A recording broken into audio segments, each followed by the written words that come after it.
Radión te prende.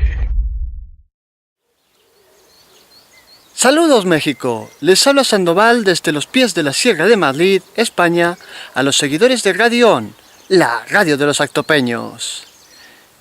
Y qué mejor forma también que endulzarse un poco el día que tomar pasteles de la pastelería Evita, con los mejores ingredientes, y además es que están riquísimos, son muy dulces. Así que ya sabéis, si queréis endulzar vuestras vidas, tomad los pasteles de la pastelería Evita. El santoral del 6 de junio celebra a San Claudio de Condat, Beato Bertrando de Udine, San Gilberto Abad y a San Marcelino Champagnat, fundador de los Hermanos Maristas. Muchas felicidades a todos nuestros oyentes que hoy tengan su santo. Hoy, en Lo Creas o No, volveremos a viajar al pasado, y esta vez lo haremos al norte de Perú. Conoceremos a un personaje muy importante en la historia de Sudamérica y, por si acaso, no se dejen el fusil en casa. Tal día como hoy, en un 6 de junio de 1821, mientras las fuerzas realistas se retiraban del avance chileno, las guerrillas independentistas del Alto Perú iniciaron su lucha por la independencia. Aunque nos hallamos ya al final de la etapa de la expedición libertadora de Perú, liderada por el general José de San Martín, debemos retroceder un poco más en el tiempo para comprender los hechos.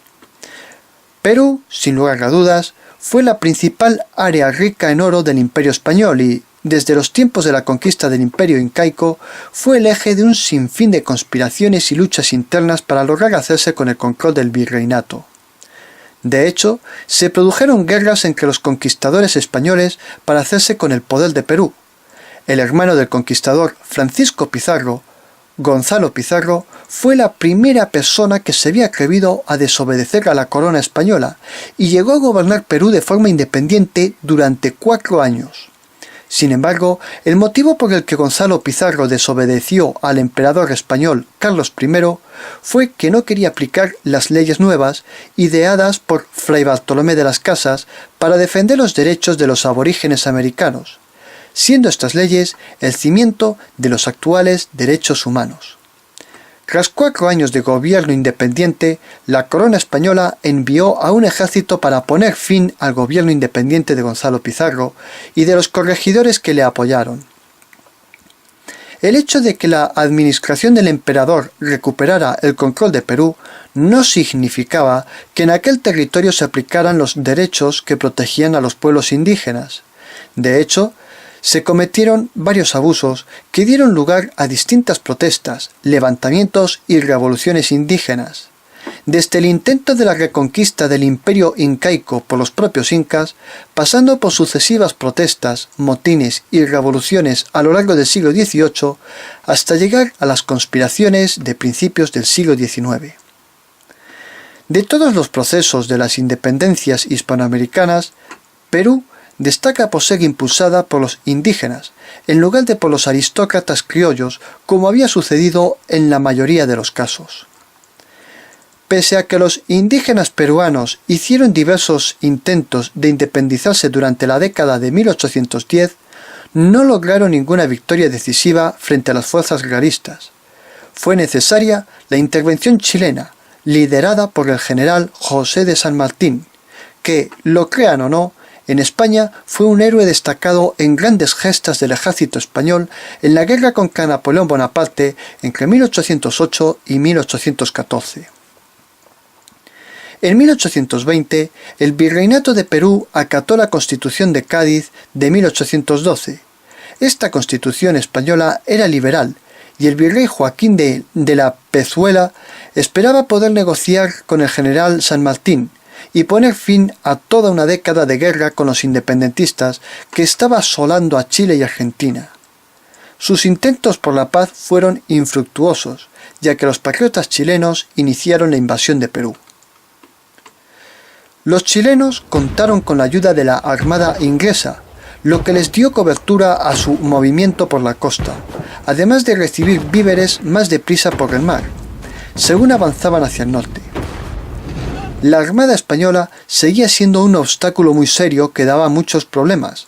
Era el eje fundamental que tenían las fuerzas realistas para detener el avance chileno, Por esta razón, la flota británica transportó a un pequeño destacamento de patriotas chilenos al puerto de Callao, para capturar por la noche a la fragata Esmeralda, el buque insignia de la flota española. La embarcación fue capturada y controlada por los independentistas, ante la capitanía realista, que se sentía muy segura por las fortalezas que protegían el puerto. Aquel golpe fue muy duro para la moral de los realistas.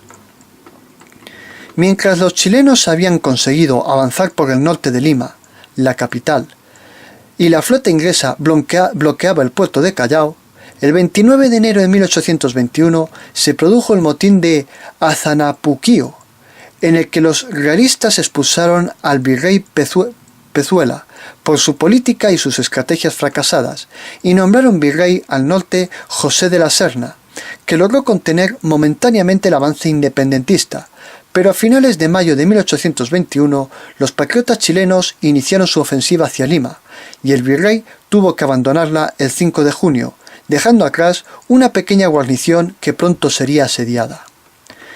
Mientras los realistas se retiraban, el 6 de junio, en el norte del país dieron comienzo los movimientos independentistas en el norte de Perú, haciendo labor de guerrilla que entorpeció muchísimo a lo último que quedaba del virreinato, y que sería una pieza clave muy importante para cuando Simón Bolívar iniciara su expedición hacia Ecuador en diciembre de 1821.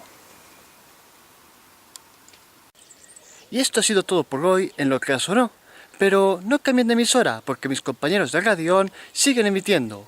Transmitió desde la Sierra de Madrid, España, Luis Alberto Sandoval para Radión, la radio de los actopeños.